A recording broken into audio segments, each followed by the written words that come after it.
Hello everyone, happy new year. आज 1 जनवरी है and I am posting this video क्योंकि मुझे पता है काफी सारे लोग ऐसे हैं मार्केट में जिन्होंने फोमो में 2023 मिस कर चुके हैं। पूरा का पूरा जो अच्छा मोमेंटम था मार्केट में, पीएसयू सेक्टर्स हो गया, मार्केट 20% ऊपर आ गया। तो मई के बाद में जो मार्केट में मोमेंटम आया, आप बहुत सारे लोगों ने इस मोमेंटम को मिस किया है इन 2023।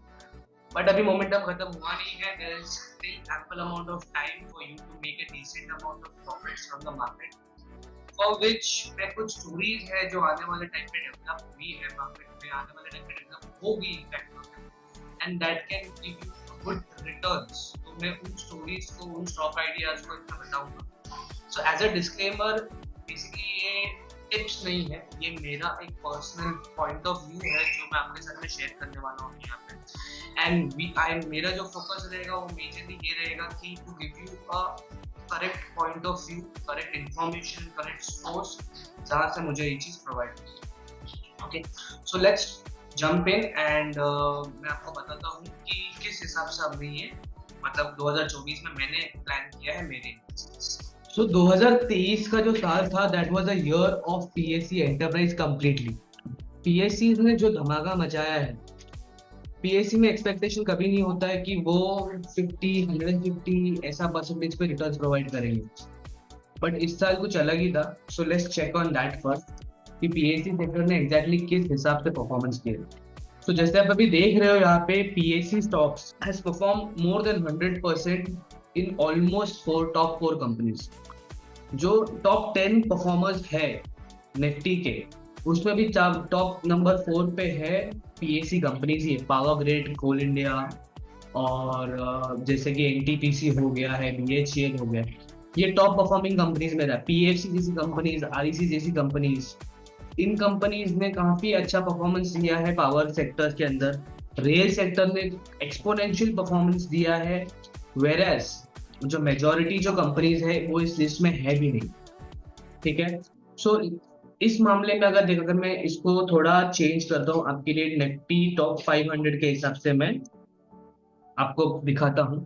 सो you be amazed to see कि एक्चुअल जो परफॉर्मेंस है वो पीएससी सेक्टर का रहा है दिस साल, इस साल में। ओके, जैसे कि बीएससी को तो छोड़ देते हैं, जिंदल जो आरईसी है जो 261% है, अपार पीएफसी है, आईआरएफसी है, ओके, एनएलसी है, माजगांव डॉक है, इरकॉन हो गया। ठीक है, IRCON basically Indian construction company है। ओलेक्ट्रा, एसजीवीएन हो गया, एसजीवीएन, आरबीएनएल, कोचिन शिपयार्ड। तो ये जो सारी कंपनीज आपको दिखाई दे रही है ना, हुडको, एमआरपीएल, तो ये मेजोरिटी जो हिंदुस्तान एरोनॉटिक्स, ये सारे के सारे कंपनीज जो है वो पब्लिक सेक्टर एंटरप्राइज। बट अभी इनका रैली तो खत्म हुआ नहीं है। सो इफ एनीवन वांट्स, वो एक तरीके से कर सकते हैं। अभी दो स्टोरीज चल रहे हैं, एक स्टोरी है रेलवे स्टोरी है, दूसरा स्टोरी है पावर। सिर्फ दो स्टोरीज अभी चल रहे हैं। You can also track one of the companies जो कंटेनर कॉर्पोरेशन है, जिसने बहुत कम परफॉर्मेंस दिया है। मैंने आपको जैसे यहाँ पे आप देख पा रहे थे, उसका परफॉर्मेंस ना के बराबर था। ओके, उसका परफॉर्मेंस काफी ना के बराबर था। पीएस पब्लिक सेक्टर यूनिट्स, आपको इस पे थोड़ा ज्यादा अच्छे से दिखाई देगा। पब्लिक सेक्टर एंटरप्राइज में सबसे जो लीस्ट परफॉर्मिंग है Concor. So Concor, why I am recommending Concor, मैं आपको बता देता हूँ। I am not recommending it, okay, मैं उस पर काफी ज्यादा बुलिश हूँ क्योंकि 2017 का जो पीक था, 2000 जनवरी 18 के टाइम पे जो एलटीसीजी क्राइसिस था, उस क्राइसिस के बाद से कंटिन्यूस 1 2 3 4 फोर्थ टाइम के बाद इसने फिफ्थ टाइम के अटेम्प्ट किया है to break the trend line. So इस ब्रेकआउट के बाद I can expect a very good momentum in container corporation in the coming year. This is a monthly chart, तो आप 6-7 महीने का मोमेंटम आप एक्सपेक्ट कर सकते हो बाय डिफॉल्ट इसके अंदर। ठीक है, सो मैंने टू स्टॉक मेरे लिए शॉर्टलिस्ट किए थे। The one is container corporation, दूसरा जो स्टॉक मैं आपको बताने वाला हूँ that is Indian bank. Not Indian bank but Indian bank merchant. Okay, this is a kind of a subsidiary of Indian bank. अगर दो तरीके के बैंक है, जैसे अगर आप यहाँ पे इंडियन बैंक डालते हो, ओके, ये इंडियन बैंक है। दूसरा है इंडियन बैंक मर्चेंट सर्विसेज। ठीक है, मर्चेंट बैंकिंग सर्विसेज। तो आपको मर्चेंट बैंकिंग सर्विसेज पे फोकस करना है। द रीजन मैं मर्चेंट बैंकिंग सर्विसेज की तरफ मैं फोकस कर रहा हूँ because it provides access to wealth creation, distribution, products and banking sectors में डिस्ट्रीब्यूशन इनिशिएट हो चुका है, जहाँ पे मेजोरिटी जो इन्वेस्टमेंट्स हो रहे हैं मार्केट में वो हो रहे हैं डिस्ट्रीब्यूशन की तरफ। अभी जैसे फॉर एग्जांपल मेरे एक दोस्त के फ्रेंड है, he is a banking employee and he is punching 1 lakh का insurance every goddamn day, जो पहले सुनने में नहीं मिलता था बैंकिंग की तरफ में। तो एवरी बैंकिंग जो पार्टिसिपेंट है, जो basically employ is acting as a sales agent right now, not as an agent but as a sales advisor. So that is a very good news. They are going aggressively on the Indian banking system, and Indian bank merchant services will be one of the service provider to the most of the bank, especially Indian bank. Okay, most of the banks को service provide करेगा, तो इस वजह से I am bullish on this very story. Plus the stock has not perform technical में, technical वाला बंदा हूँ, फंडामेंटल पे बहुत कम यकीन करता हूँ, बट बिकॉज फंडामेंटल में बहुत टाइम वेट करना पड़ता है, you don't know when the prices will move, but तुमको स्टोरी पे फोकस है. बट फंडामेंटली भी this is giving me a very very good pricing momentum, so I am focusing on this very stock right. ठीक है, अभी major जो कैसा है, अभी इंडिया में आने वाली है दो स्टोरीज. पहला तो हमारा राम मंदिर, क्योंकि राम मंदिर सिर्फ एक इमोशनल और स्पिरिचुअल और हिंदुइज्म का नहीं बल्कि एक बिजनेस ग्रोथ स्टोरी होगा. So I am focusing on 3 sectors in here. One is transport, that is airways and railways. Second is accommodation, that is hotels. And third is the small and medium growth. तो होगा ये कि राम मंदिर अभी suppose वहां पे लोग जाएंगे वहां पे खर्चा होगा, तो इकोनॉमी को बूस्ट तो उसी हिसाब से मिलेगा. बट वहां पे जो लोग खरीदेंगे क्या, जो हम लोग चढ़ावा चढ़ाते हैं लोगों को वो खरीदेंगे, तो वो बिजनेसेस ग्रो करेंगे, होटल बिजनेसेस ग्रो करेंगे, transportation, air and railway grow करेंगे. So I shortlisted few of them. तो अगर आप वहां पे देखोगे तो सर्विसिंग में मैंने टारगेट पे रखे हैं, मतलब टारगेट नहीं बोल सकता मैं, बट मैं वहां पे देख रहा हूँ कि होटल, जो इंडियन होटल सर्विसेज हो गया, नीलाज हो गया, लाइम ट्री हो गया, ये कंपनीज अच्छी चल सकती है इस स्टोरी के ऊपर. वेरेन इंडिगो ने एक्चुअल में डायरेक्ट प्लान किया है Mumbai Delhi to Ayodhya, so that is another very good thing of IndiGo. दूसरा है रेलवे, 1000 न्यू ट्रेन कनेक्ट होगी अयोध्या की तरफ में after 22nd of January 2024, because pilgrims बहुत ज्यादा जाएंगे. ऑन एन एवरेज एस्टिमेशन है कि 25 लाख से ज्यादा लोग जाएंगे हर साल टू अयोध्या, तो which is a very big number. Diwali के टाइम पे काफी ज्यादा बड़ा होगा वो चीज. तो ऐसे सिचुएशन में आई एम फोकसिंग मोर कि वहाँ का जो बिजनेस है वो अच्छी तरीके से ग्रो करेगा वहाँ के लिए, and UP will be one of the biggest giants.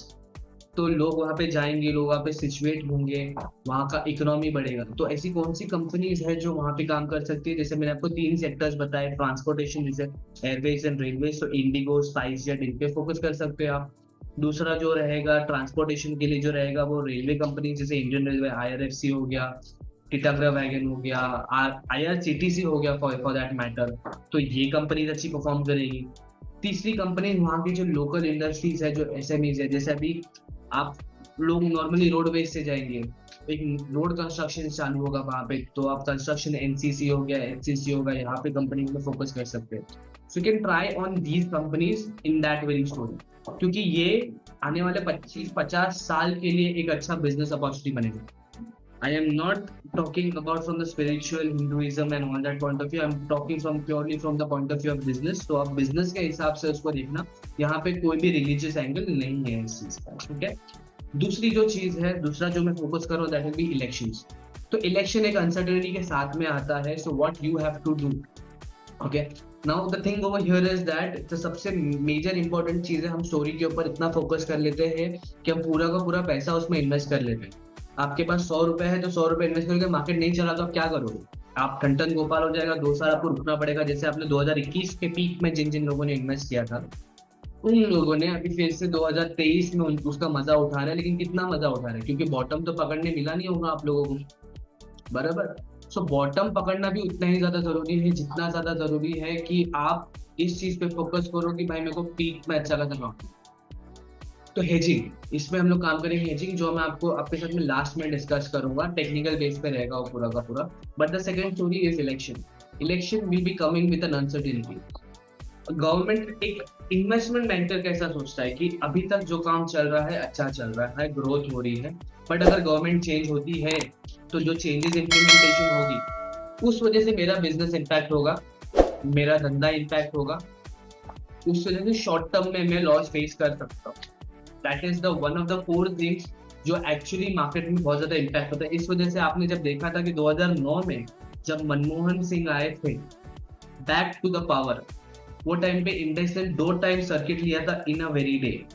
2 time circuit पे हिट हो गया था सेंसेक्स एंड निफ्टी दोनों, 20% के अपर सर्किट पे क्लोजिंग हुए थे। Why? That was there was a reason for it. क्योंकि जब एक कंटिन्यूअस गवर्नमेंट आती है, जब क्योंकि वो अपने पुराने प्लान्स को ही कंटिन्यू करती है, कोई नया प्लान इंप्लीमेंट होने वाला है नहीं वहां पे।